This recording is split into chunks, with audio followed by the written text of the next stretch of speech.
some of those reservations as well with Cloud9. Like, they're not a team who consistently just close out games when they get ahead early on, and AHQ have shown many times here on the international stage they can play late game team fights. And I think you and I both come in with the mindset of go mid lane, get Jensen ahead. Absolutely, right game plan. The what if is what happens afterwards and whether they can actually snowball that quickly.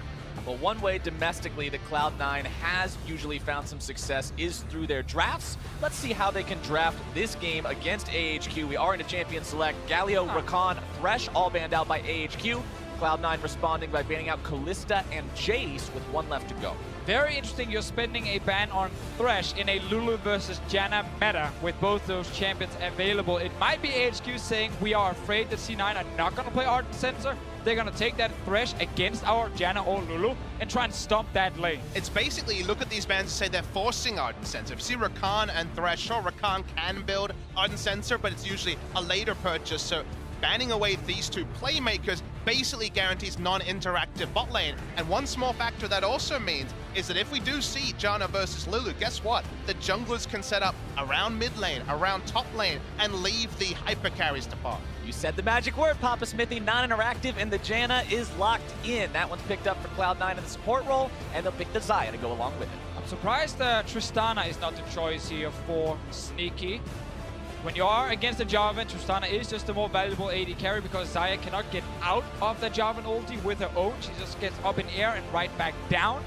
But clearly favors the Xayah here. Also maybe expecting AHQ to take the Varus in case he would actually take the Tristana, which is a matchup we've seen quite a few times go in favor of Varus. And just like you guys predicted, Janna comes out on one side, Lulu comes out on the other side. You're just smart prediction. We did it, guys. We're in there, boys. This is why you two are the experts. Janna and Lulu picked up for the supports. They also got the Kog'Maw in there for the AD carry, and the Jarvan that was picked up first and foremost as jungle Ezreal locked in for contracts. Becoming the North American special. We saw from Immortals yesterday. We see it here for Contracts, who has played the more aggressive style of junglers in recent mind. Even Warrior Rek'Sai was a bit of a Contract special. They're gonna play around mid. That's our expectations because now we see hard hyper carry support and AD carry synergy here, and almost it becomes an arms race of how many gold runes are you taking, who's going Relic Shield and who isn't is almost the kind of sub-story of what happens in the bot lanes. But like I mentioned, when you see these bot lanes, maybe this means that Mountain will be freed up to really focus on trying to minimize the fire that could be presented if Jensen gets first blood. Or there's a world where Mountain says, if you're going mid, I'm going top. Try and get Ziv going against Impact. If you play something like Jarvan top lane with a jungler who can then gank next to him, there is the possibility to do it, but it is very difficult because often mid lane priority is the most important thing to then further, enable the side lanes. Otherwise, enemy mid lane is just gonna roam to that side lane when you're ganking and kill you. All right, so barring the Jarvan being flexed towards the top lane, we have solo lanes still left to be drafted on both sides, meaning that's where you might see the bans going this time around. Malzahar banned out by Cloud9, Cho and Syndra by AHQ, and the Kha'Zix banned out by C9 just in case it is that flex Jarvan. And obviously people might wonder why I banned Malzahar right here. It is a pick that's actually been flexed around a little bit in certain regions, and also Westor, he has played it in the mid lane before, but I think it's not the mid lane Malzahar you're scared of, it is the what if it gets moved into a weird lane and we haven't really faced it before? Because that's what some teams have been doing, in practice. It's actually a pick against Ryze in some regions as well. When we saw it in Korea, it was a pick against Galio, trying to lock him down and keep him in the mid lane with the percentage HP shred. So they are providing coverage with their Ryze, I believe, with that ban and forcing Westor onto the back foot as well. We'll go to the side of AHQ. I'm wondering if it will be Jarvan top or if the Gragas, which is still available, could still be locked in for Mountain, an ultra favorite of his, as we wait for Westor to cement, and it's going to be the Cassiopeia from him. And we're just seeing this AHQ lineup with so much scaling at the moment, and it's going to fit that game plan of try and survive early game, win late game team fights, and completely opposite on the side of C9. When you have the Ryze in the Cassiopeia matchup, the Ryze can set up ganks effectively with, of course, his little instant snare. And then you have a jungler coming to maybe see if you can lock down that kill. And I think at the end of the day, Ezreal jungle is a bit of a timer, right? The moment you see Ezreal jungle and you're against it, you're trying to buy time, stop the snowball. It's like Shaco a few years ago from the jungle. If the first blood doesn't come, the itemization is slow from the jungle, and AHQ is saying, hey, what about those 40, 50-minute games? Give us one of those. We're ready to go. Exactly. Like, if they get to late game, they should win with this composition here. C9 might go for that Nautilus. All right. They did the same yesterday against the same kind of AD carry where it feels to me like they want to use that Nautilus ulti just to try and delay some of the damage from Arn, and you can actually reach him with at least a knockup, but otherwise Nautilus is kind of useless. And you know, people were critical of it yesterday. The useless tag was thrown at him. Remember, this is again Cloud9 saying, this is our best pick, not what we're relegated to. Gnar, a famous Impact champion, is available. They looked past Maokai yesterday, which AHQ has locked in today. So C9 is going for reliable engage. Remember, instant snare from Ryze. A Nautilus top lane has so much CC, and one of those lands, Ezreal with Storm Raiders will do the rest. I mean, again, it just fits the whole get ahead early game for C9. Nautilus was always one of the weakest late game tanks because his own engage and CC was hard to kind of reach the target you wanted to. You gotta like skill shot him with the hook, and then you gotta have this really slow knockup to kind of going to the backline with a multi-shield AD carry who doesn't care at that point in the game, and then Nautilus doesn't offer anything else in the fight. So it is very much early to mid game for C9, and of course it is all about killing Westfall. And I like the fact that you bring up the early game Cloud9 goals and what they want to accomplish compared to the scaling power of the AHQ composition, because the conversation we were having earlier, we were talking about in the caster room how every game, it seems so far, is either 25 minutes or 55 minutes, and there's almost nothing in between. The games are either super quick or they're super long. And C9, they want the 25. Absolutely. We'll have to see what they can do as we load into Summoner's Rift for the next go round. 1 versus 1, technically 5 versus 5, but 1 team versus 1 team, AHQ versus Cloud9. Seeing if it will be the representatives from the LMS or the NALCS to walk away with the victory in this one. Remember, AHQ already has a win under their belts. They took a victory over EDG to the surprise of many. Cloud9 dropping that first game to SKT, not really to the surprise of many, but this is their chance to find that first win and get on the board. And it went from just a game for Cloud9 fans to an important one. When you see EDG drop yesterday to AHQ, you realize that, hey, win here, and suddenly when it comes to head-to-head, when it comes to the second seed that understandably a lot of teams are really focused on in this group with SKT looking so dominant, there's a lot to look forward to here if C9 can pick up the win. I mean, a lot of people originally saw this group as sort of SKT's automatically going to get first, and then AHQ's probably not going to be competitive, and it's going to be a 2-horse race for second between EDG and Cloud9, but with the AHQ win yesterday, that changed. Exactly, and that's why I think if you're AHQ and you're able to get that 2-0, you suddenly look like the favorites to make it out of this group here with SKT, despite still being a lot of games left to play. And we know from past experiences with Worlds, Day 1 and Day 2 do not decide the entire group. So European fans, don't get too sad just yet. There are still hope. I'm at least latching on to a little bit of hope for now. Got your glass half full as much as you can there, Deficio. I gotta try, man. I gotta try. All right, Cloud9 also seeing what they can try here in the enemy jungle. They've got 3 men moved up on the enemy red buff, and they'll look to steal this one away here at level 1. Was a Trinket Ward down from the side of AHQ, so they have a complete read on this. So force vertical jungling if they want to. They certainly will be able to get the read and look for a red buff steal. Because they were spotted, remember, contracts can go for a level 2 gank in the mid lane when you pick up a red buff this early. He can also run straight to his own red buff in case the Jarvan is actually baiting to try and steal that away. And that is exactly what Contracts is doing. He's just rushing right there saying, if I find the Jarvan, I'm going to kill him. You don't just fight level 2 red buff Ezreal very effectively Impact as many champions. Contracts will be very capable of dealing with this J4 should he run into him. But as we can see, the Jarvan has no intention of heading towards this. And this is very smart because you deny red buff from Jarvan, and therefore you deny that first really powerful gank from Mountain as well.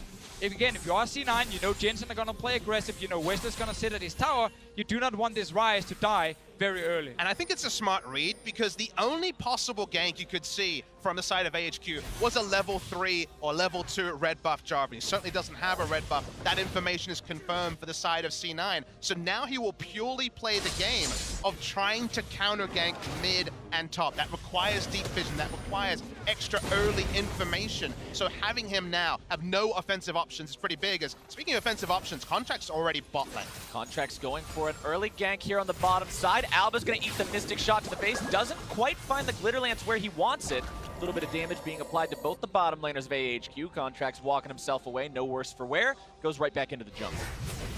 Not fully committing anything because there was a big wave Sneaky was killing under that tower.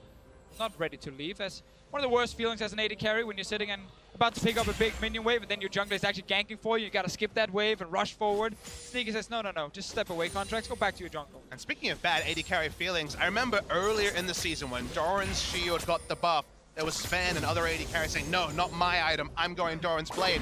How do those AD carries feel now that apparently you can go both sides relic shield? We're going full gold generation in the bot lane, such a far cry away from longsword pots like we had a few patches ago. Definitely doesn't make you feel like a superhero, like a damage dealer, like AD but carries. But then the outer sensor is completed, and then you're a superhero. Let's see. Contracts is around here.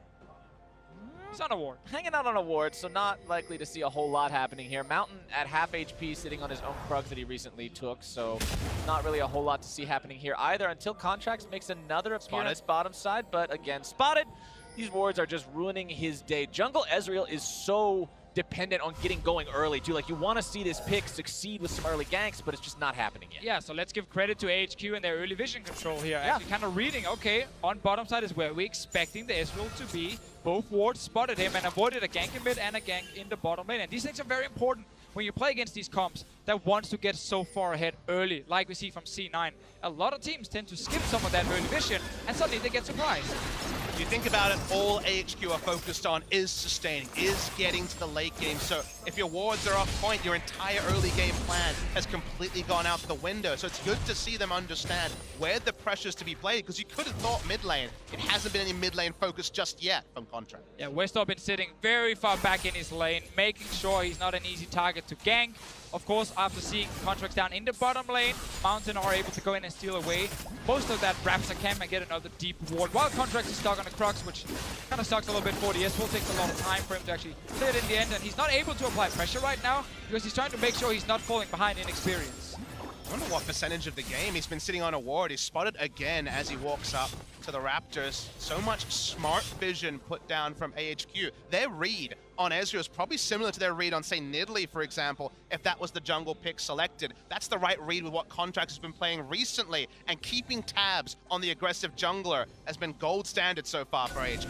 And now Westor can just hover towards the top side of his lane because he knew Contracts moved to the bottom side, and again, make it even harder for this Ezreal to execute a gank. Mountain will even found Contract.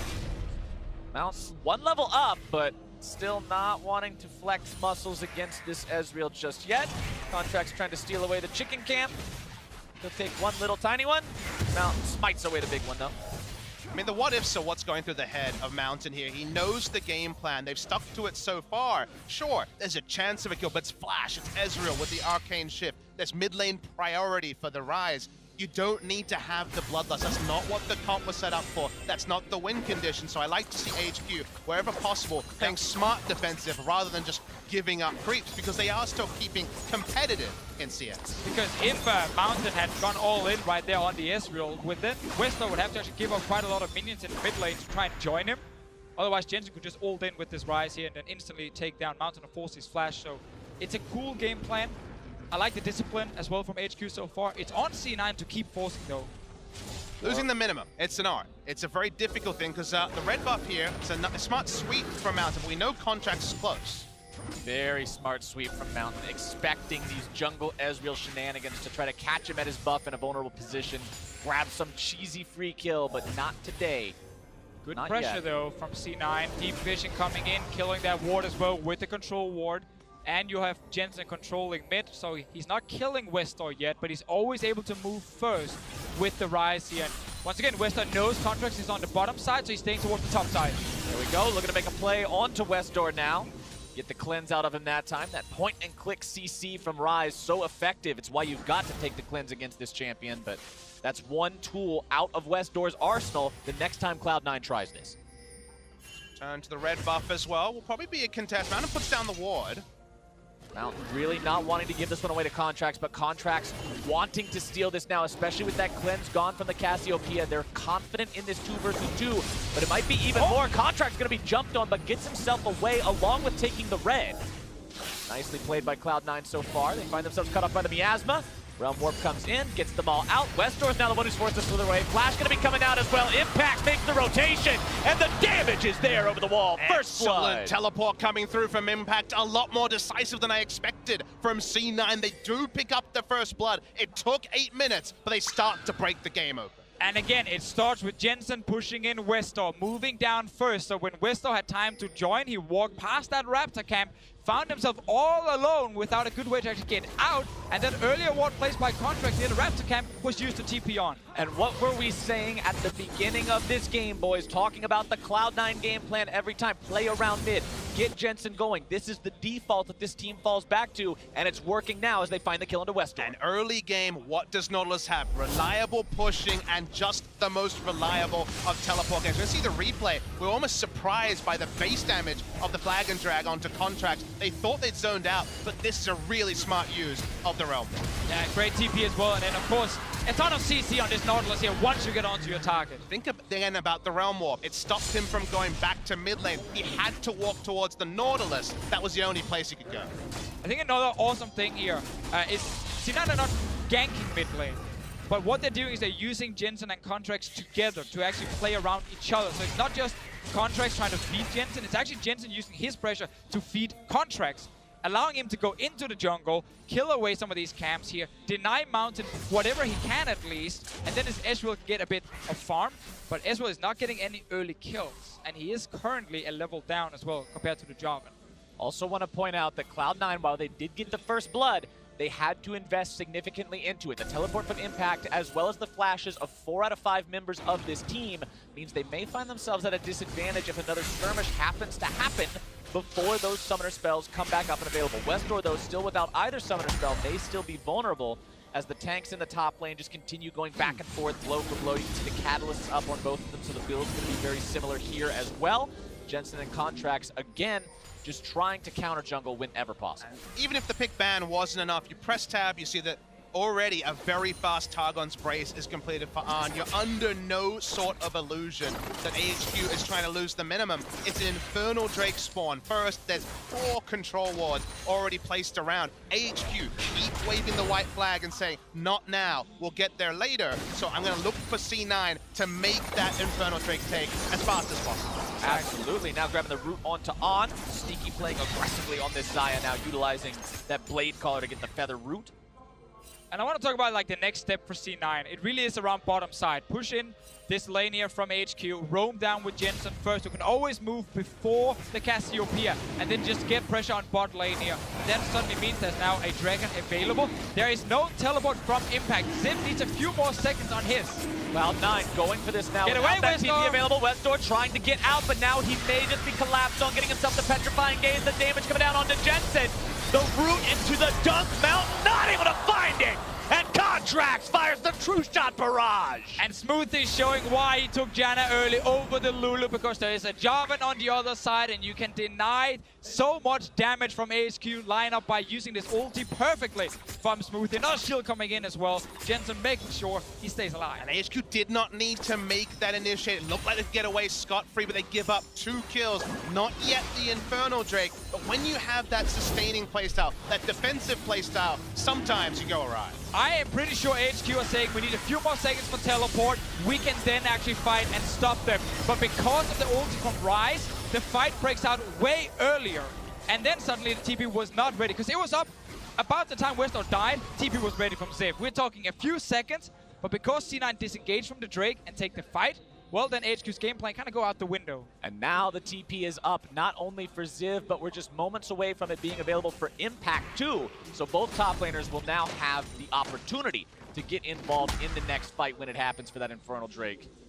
And that was kind of the thing before here, where HQ actually were happy enough giving up first blood for a teleport, because it meant that Arn and Albus in the bot lane would be safe for a little while. You can't really create a tower dive with the Ryze if the enemy Maokai can just TP in and stop you.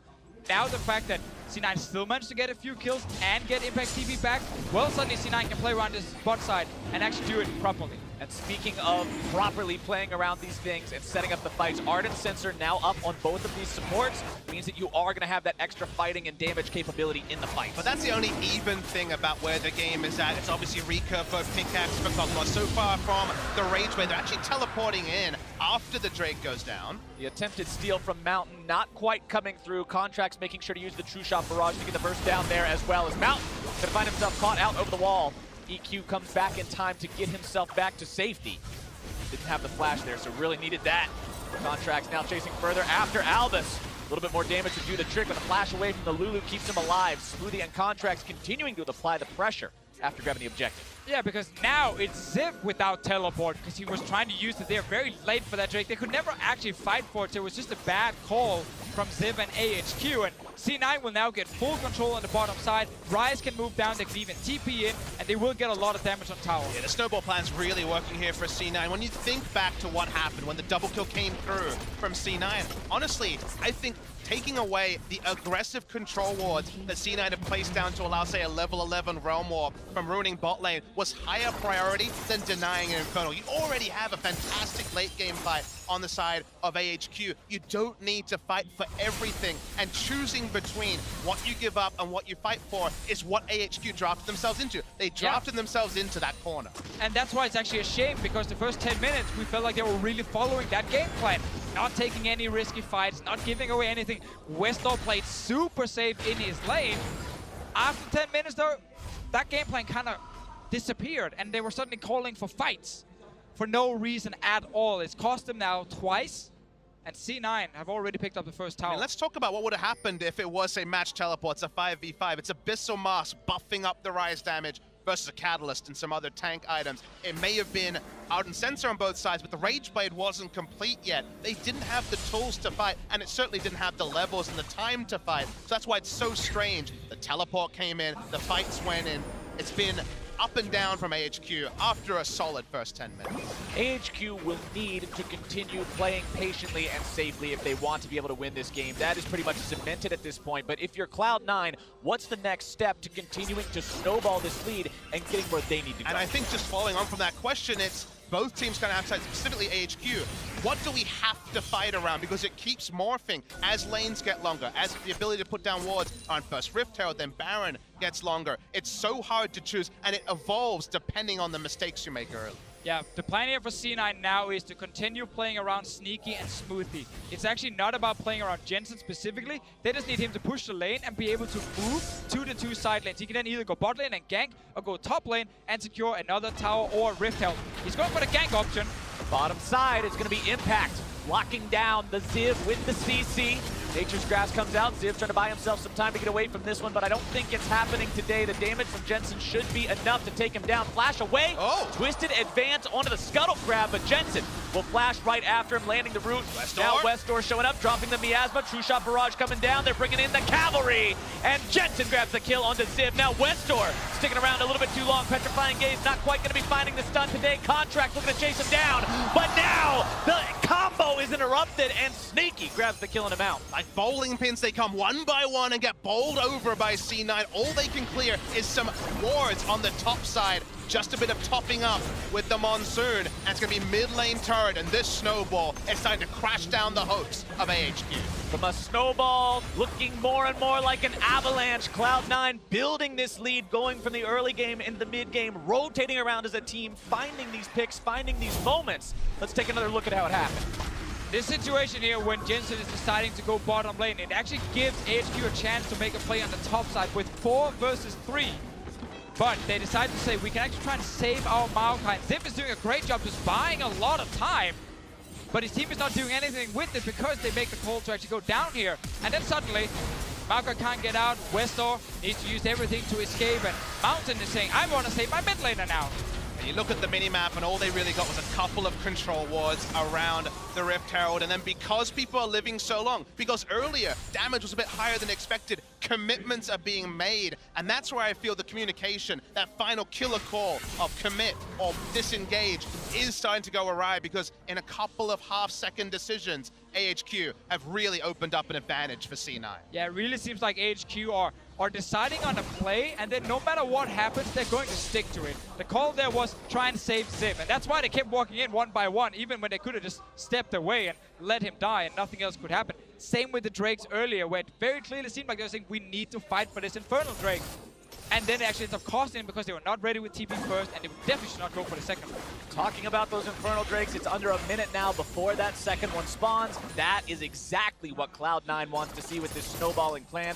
You love to see those high-value Drakes come out when you're in total control of the map, in total control of the game. They'll love to set up for that one and grab it for themselves. And AHQ likely going to have to do what we talked about earlier and just continue to concede these objectives because fighting is becoming more and more difficult. And what I've really loved about C9 is they've been well drilled in terms of their preparation for objectives, because they had 3-4 control wards around the Infernal Drake, eventually took it, moved 3 topside, thought they'd get a Rift Herald, eventually there was a fight. And speaking of fights, now we've got Cloud9 going to be collapsed on in the enemy jungle. Over the wall goes Mountain, able to find the dump on a contract. Well, Morph can't save him just yet. Sneaky and Smoothie show up a little too little, a little too late. Sneaky firing off those feathers, but now Impact has TP'd behind enemy lines only to find himself alone. Cloud9 gives away 2 for free.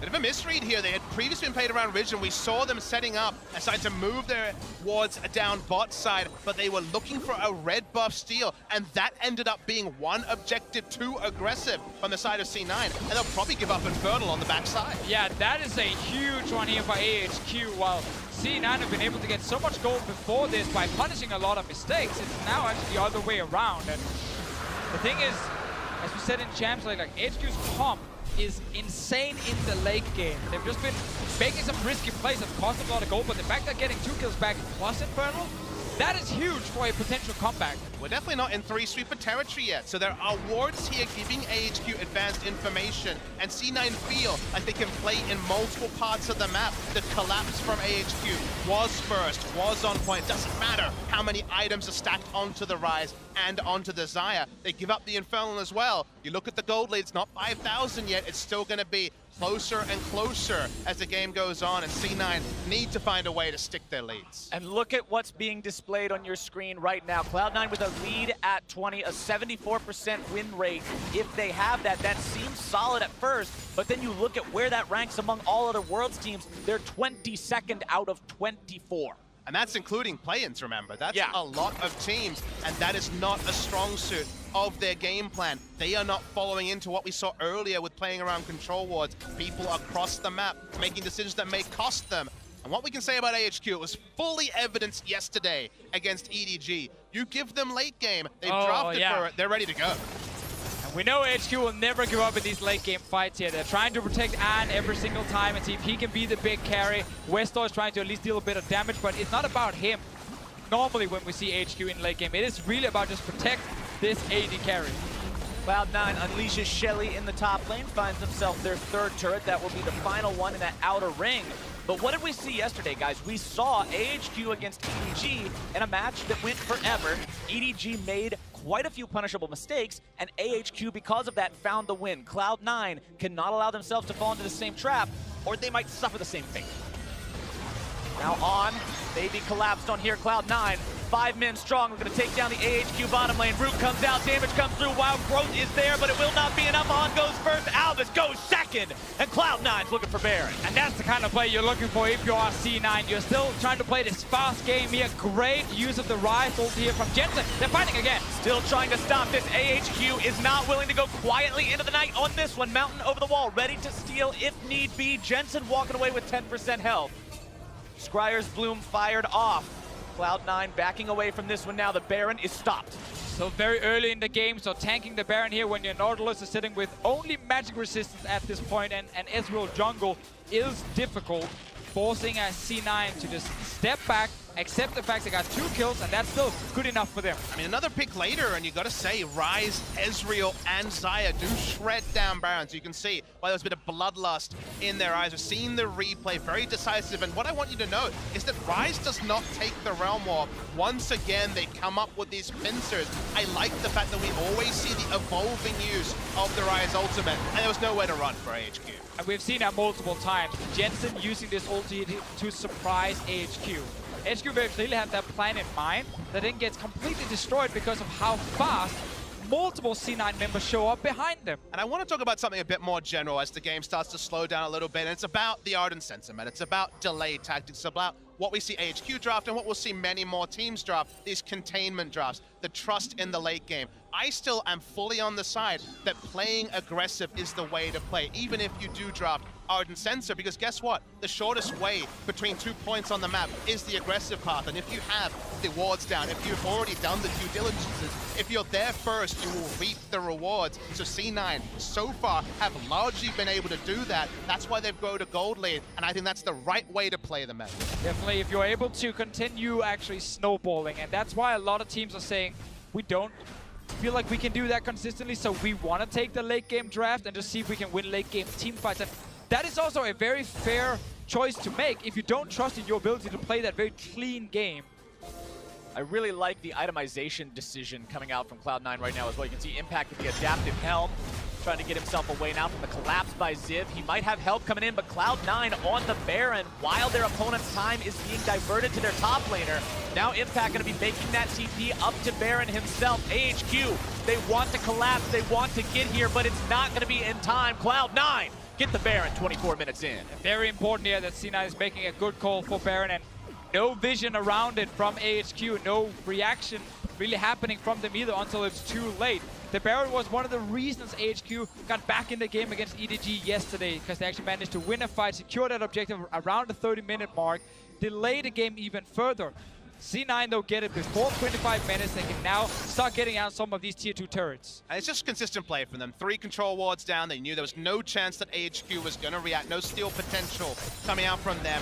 They pick up the Baron. The wave play on the side of AHQ is really nothing to write home about. It's decent, but certainly not going to be gold standard when the Baron buff comes in. Once they start getting those flanking wards and bringing up the minion wave from Jensen, they have a lot of options for C9. And Ryze is also one of the best mid laners with the Baron buff, because when you're pulling people to these different lanes to defend, you use your ulti to quickly get to another lane, buff up these minions, and then you can even bring some minions with you and just take down a turret where the enemy team can't defend because they cannot move as fast as you can. Cloud9 now set up with the 4-1 situation, pretty much the staple for Baron pushes, unless you're in a region like the LCK where you sometimes get to see the 1-3-1s done successfully, but in the North American LCS, Cloud9 used to these 4-1 setups. Once they've got the Baron, we'll have to see how well they can execute now, applying the pressure to the tier 2s in the mid lane and the top lane. Jensen continuing to put those auto attacks into the top lane. Tier 2 nearly has that one down, while the rest of the team can tell the same story here mid. It's very hard to deal with this as AHQ, 8,500 gold down. They've got the Righteous Glory on the Maokai to try to engage if it's a possibility, but Cloud9 is just so far ahead, and it's so difficult. Now they're making that push. They're hitting the item breaking points one. That's also a hook, but just onto Ziv. They'll back away. Trinity Force complete on Ezreal. 2 to 3 items on everyone. Cloud9 are ready for a fight, and that's why AHQ are always orb walking backwards. Even if they have a numbers advantage, they want nothing doing with a 5v5. 10,000 gold down now means Cloud9 feels good about the gold lead they're sitting on. With the Cloud Drake now up, they can shove up bottom, grab the tier 2 if they want that, fall back to the Drake. The world is their oyster, the map is their territory. AHQ pretty much confined to their base at this point. Almost 2 full minutes still remaining on Baron as well. They've got plenty of time to work. And it's just a pleasure to see C9 play the side lanes multiple times. If the Realm Walk's committed to, just a Rise coming through, but they're playing the side lanes in a way that EDG didn't. They still have their outer turrets up. No turrets taken down from AHQ. No doors left open from C9. Sure, a silly visit to the enemy red buff once, but otherwise, this is the way they need to play. Exactly true. Clean for the most part from Cloud9. Now at the push-up in the bottom side, they'll continue applying that pressure to AHQ. 1 minute left of Baron buff. Ping coming down now onto the Cloud Drake. Cloud9 thinking of backing off. Not really a lot left to find with AHQ mounting this solid defense, and they'll just fall back to the neutral objective. Yeah. Full reset, go back, spend all the gold right now because you're picking up so many towers. There's 2,000 on Sneaky, 2,000 on Jensen, and take a Drake on the way out. You've now done your job. And this is again why getting early Baron in these comps that want to really win the game as fast as possible are just so key. And it's one of the objectives we see these defensive teams stall around for a long time. You get these Baron dances that can last multiple minutes, but in this game here, AHQ's defensive vision is very lackluster, and they're just getting pushed into multiple lanes. And you just talked about the buying, how they had to spin that gold. Gold in your pocket doesn't do anything for you, but now big items coming online for these guys. Seraph's Embrace being picked up by Jensen, the Infinity Edge picked up for Sneaky. Their impact in these upcoming fights is going to be significantly more than it was before, and you've got to be that much more careful if you're AHQ. You're at the point in the game where the current situation with the map and the current situation with the gold deficit means that one big mistake and this game's GG. It's good news stories everywhere up the side of Cloud9. 11,000 gold, supremacy in every lane. Really makes you cast your mind back to yesterday where SKT really put Cloud9 to the sword in similar fashion to what C9 are doing here. Remember, EDG's the other team in this group. If we see EDG play like they did yesterday, there is a world where you leave day 2, and sure, it's an early prediction, but feeling really good about Cloud9 maybe getting out of groups. Jensen putting himself in the wrong place at the wrong time, pops the Zonias with the Realm Warp to get away to the rest of his team. Redemption comes down, Shield comes out, Smoothie making sure that mid laner does not drop today, but he came real close. There's something on the nose about mid laners getting out with teleport abilities and Zonias in China, where the Messiah was made famous. This Twisted Fate engages, or we'll see. Well, speaking of engage. Yeah. That wasn't much of one. The Nature's Grasp just kind of goes flying off to the side. Wave to it as it passes. That's an engage. As there's your engage. The hook lands onto the enemy support. The Ardent Sensor is gone. Sneaky's grabbing a killing spree, and it's time to cut down that tree. A double kill for Cloud9's AD carry. And while it looked very close before with Jensen just staying alive, while the rest of C9, they're very healthy, and they just turned this one around. AHQ tried to find a team fight, couldn't really get it. Mountain was never in range to land his ulti. Ziv will go down a second time in this game, and now that's an in him. At the end of the day, it's been a lot of they couldn't take the engagements they did. They couldn't fight for so many minutes. They can't contest this inhibitor turret from going down either. And you saw the ult there from Smoothie that gives the Ardent Sensor to everybody else on the team. The attack speed buff is there. The turret is gone in the blink of an eye, and they grab the in-hit. Timing again, because now they can once again go back to base, spend gold, get control wards, and Baron is spawning in about a minute's time. This is the replay from before here with the re-engage from C9, and this Nautilus pick, because he's not been shut down in the early game, he's not having to deal with a Maokai in the late game and match, you know, who's the best top lane there. No, he's still fairly early on in the game where he can just keep landing hooks and line up easy targets for the rest of C9. Good single target CC and nice damage. Yeah, like you say, it's always about the single targets when you have Nautilus and Rise. With the damage that Sneaky already has, Infinity Edge complete for a while now. You will mow down those single targets, and HQ, they just have nowhere they can go. They're lucky to pick up a Grom.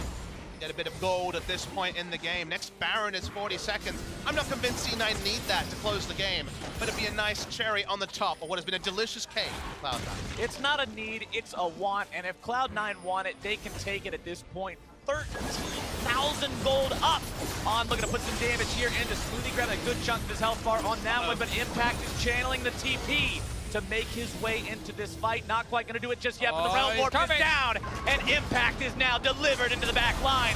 On going to be hit by the ulti, but the damage is ultimately on the Mountain, who gets knocked right out of the fight himself. Westor is going to be next. The Petrifying Gaze will buy him enough time to escape, but On is quickly squished under the foot of the Nautilus. The root comes down. Ziv is taken out just a little bit, not quite yet. Taken out of the base. They're going to go for the finish. He's taken out of the base, and Cloud9 again. The Ardent Sensor ulti from the Janna. The one super minion is enough. The backdoor bonus is gone, and Cloud9 will take down AHQ and get themselves their first win. Smoothie may be the most offensive Janna we've seen. No peeling from him, just buffs for everyone. Cloud9 looks super good. Rip apart AHQ with aplomb. And now suddenly, what does that mean for our last game of the day? Because unless EDG can correct their mistakes from yesterday, Cloud9 to me are favorites to join SKT out of the group. After a game like this against AHQ, where we saw C9 invest in the early to mid game, say we know we can get ahead early on, we know we can then actually close out the game, we can set up that vision properly, we can secure the Barons, and they did that very well. AHQ committed fully to just go to 40-50 minutes. Nothing else. They had no real way of responding in the early game, and sadly for them, C9 are better at snowballing than EDG based on the 2 games we've seen today and yesterday. AHQ made the mistake of betting on the slow-paced Fiesta type of a game where nobody wants to do anything, we all just dance around, we have a good time, and then 55 minutes we flip a coin on a team fight. That wasn't the reality. Cloud9 was able to execute, and for Cloud9 fans, you've got to be happy to see them pull this off after what was, like you said earlier, Papa Smithy, a very convincing defeat yesterday at the hands of SKT.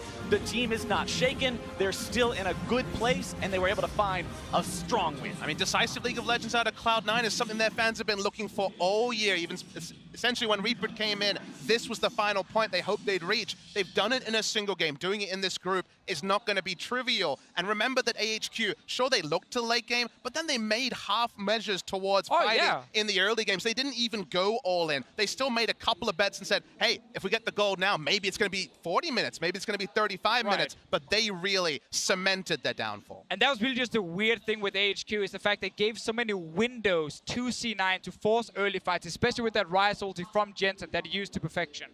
Well, with C9 picking up their first win of the group stage, let's go ahead and toss things back to Dash and the analysts to get their thoughts. Thank you very much, gentlemen. Cloud9 rebounding after their loss to SK Telecom yesterday, picking up a win here against AHQ to move to 1-1. And this was a much more convincing win here for this NA squad, and probably something they'll feel good about moving forward through the group stages. Yeah, very good victory here for Cloud9. I am glad we all tipped them in the end as well based off the performances, because when we looked at the draft itself, I was still on board with AHQ's team composition. I thought they outdrafted Cloud9 just a little bit, but Cloud9 got ahead so early, it didn't matter. I'll admit, I had some questions around this Nautilus pick, both yesterday and today even going into the game. Can we explain it a bit? The Nautilus is the last remaining kind of mega tank that is out there. The Maokai has already taken the Cho'Gath as well, but they know they have to commit hard to make this composition work. And how hard did they commit? 4 flashes for First Blood. And sure, it looks over the top, but they're able to play with that advantage well and snowball effectively. Yeah, and I think it's a bit of a misconception about Cloud9 that they camp mid lane. They go mid lane to get advantages in an efficient fashion. They actually have negative jungle proximities when compared to other North American teams who play against Cloud9. And we saw it this game. They go mid, everyone uses flashes, and then they scatter to take the advantages towards the rest of the map. And that was kind of the story of this game, is how much they paid it forward once Westdoor was a complete non-factor, because they got control of the mid side and then were able to win bot, control Drake, and take control of the game. Yeah, I would say the key phrase there, Jad, is that they just execute mid, right? They don't have to spend all of their time around there. They simply make the play there, and it makes it look fantastic when it works, such as in this game. Well, they let Jensen get ahead, and he used Realm Warp so well, abusing the people that did not have Flash, specifically Westdoor, turning around on everybody, even teleporting the Nautilus in by himself at the very end to make sure that you can get more engages. And the composition that looked like, how are they going to get a fight started? It doesn't look like the 4-man unit is going to succeed doing this. Well, if you just TP Nautilus behind everybody, now all your problems are solved. At the beginning of the week, we teased this group as SK Telecom out in front. This is a race for second place, right? Well, AHQ surprised a lot of people with their win yesterday as EDG had a solid lead. Cloud9 handily beats AHQ today. What does that mean in terms of the comparison between Cloud9 and EDG? I mean, based on the 2-game sample size, woo, go NA. They're 3-0 today and easily out of this group. In reality, we still don't know yet, because EDG, I think, played well below their level against AHQ, and I think AHQ had a lot of the same openings against EDG and Cloud9. It was just a matter of Cloud9 executing a little bit better. We don't know what the matchup's going to be like between EDG and C9, and if EDG beats C9 twice, they're probably through the group no matter what, so I still need to wait and see for that one. All right, we're not ready to call anything just yet. Enough from us, though. Let's head over to Shox to hear from C9's jungler. Thank you very much, guys, indeed. Joined here by Contracts, who is playing the Ezreal the third time we see it here at Worlds, and it's obviously a bit tough. We saw a good early game and not winning from Xmithy yesterday. This time it was a bit slower for you. What do you think is the most important thing about playing jungle Ezreal and making sure it wins the game? I don't know. Jungle Ezreal is like pretty tricky. I'm still like not fully like 100% like really. I don't know. I'm just not super good on the champion yet, and I still have a lot to learn for him and his playstyle. But you just want to like get the enemy jungler behind early and invade his camps. I wasn't able to really find Jarvan early, so I think that was a really big mistake on my part. I feel like I could have found him more and get better vision in his jungle. But yeah, I think just being a really big factor in the game early is important. Yeah, but you guys did still manage to win, and it was super convincing. I got to say that Nautilus worked out fantastically this time around, not so well yesterday. What do you think the difference was, and why is it that you guys prefer going to that pick? Well, I don't actually think the Nautilus was the reason why we lost yesterday. I made a lot of really dumb mistakes yesterday that costed my team really big, and I think I improved them a little bit today. I still have a lot to work on, but I don't know. Nautilus is just really good with Ezreal because he can set up plays really easily, and Ezreal lacks CC. So Nautilus is just one of those safe picks that can just engage, be the front line that Ezreal needs. I think it has a pretty good matchup top lane, so Impact prefers it. You seem very introspective. That's not why she said, oh, I don't think I did that well. I don't think I'm doing that well. And before you said you're quite nervous on stage. So will that kind of be the biggest hurdle for you and for you guys, just to adapt and make sure that you keep calm and play to your level that you know you can play to? Yeah, definitely. Yesterday I played, well, not my first Worlds game, but first World like in groups and against SKT, the former champion. So, I mean, I definitely felt pretty nervous, and I don't know if it really, I guess it kind of showed. I made a lot of mistakes yesterday. But I just tried to calm my nerves a little bit today. I still am a little nervous. I'm like shaky a little bit, but I think I'm doing well right now. Well, I think it's to be expected for your first Worlds appearance, but you did get a fantastic win on the books. Any comment on the 3-0 North America today here? We're the best NA team here.